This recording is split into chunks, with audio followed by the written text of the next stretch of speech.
అడిగాడు కదా వరాన్ని. స్వామి అనుగ్రహం పింగళనాగుడిపై అపారంగా ప్రసరించింది. పింగళనాగుడికి తత్వం అర్థమైంది. అప్పుడు పింగళనాగుడు, దేవా నువ్వే శివుడివి, నువ్వే నాకు దిక్కు, నన్ను నీ కడుపులో పెట్టుకొని కాపాడు అన్నాడు. వెంటనే దత్తస్వామి శివుడైపోయాడు. పెద్దగా నోరు తెరిచి వచ్చేసేయి అన్నాడు. పింగళనాగుడు స్వామి నోట్లోకి వెళ్ళిపోయాడు. ఆహా, ఎంత అదృష్టం! అక్కడ పద్మతీర్థము, ఆమలక వృక్షం ఉన్నది. దత్తగురువు అక్కడే శివలింగమయ్యాడు.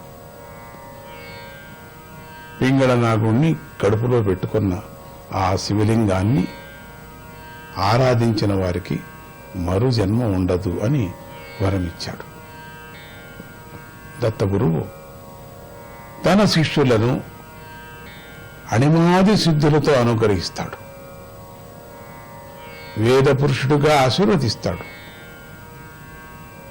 అదృశ్యహస్తంలాగా వెనుకే ఉండి రక్షిస్తాడు. కనుక శిష్యుడికి గురువు పట్ల అత్యంత భక్తి విశ్వాసాలు ఉండాలి. తనవాడు అనుకునేలాగా శిష్యుడు ప్రవర్తించాలి. అప్పుడే గురువు శిష్యుడి భారం నెత్తిన వేసుకొని అనంత ఫలాలను అందిస్తాడు.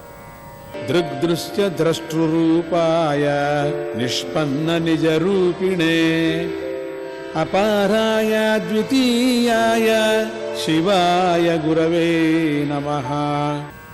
చూసేవాడు, చూడబడేది, చూపు కూడా తానే అయి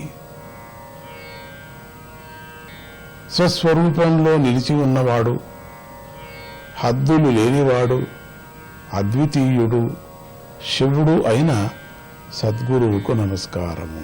గుణాధారాయ గుణినే గుణవర్జిత రూపిణే జన్మినే జన్మహీనాయ శివాయ గురవే నమః.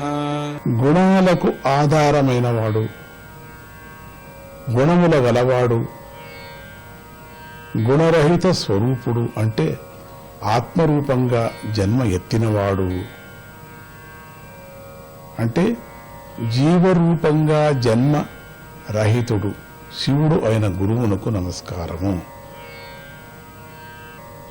జన్మకు జన్మరాహిత్యానికి, గుణానికి గుణరాహిత్యానికి అన్నిటికీ ఆయన స్వతంత్రుడు. జనన మరణాలు ఆయన ఇష్ట ప్రకారమే సాగుతూ ఉంటాయి.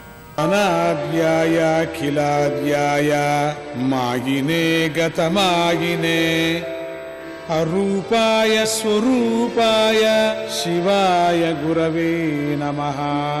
తనకు మొదలు లేదు, తానే అన్నిటికీ మొదలు.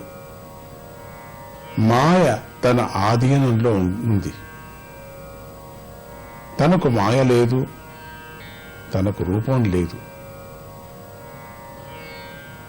జై గురుదత్త. ముందుకు వెళదామా?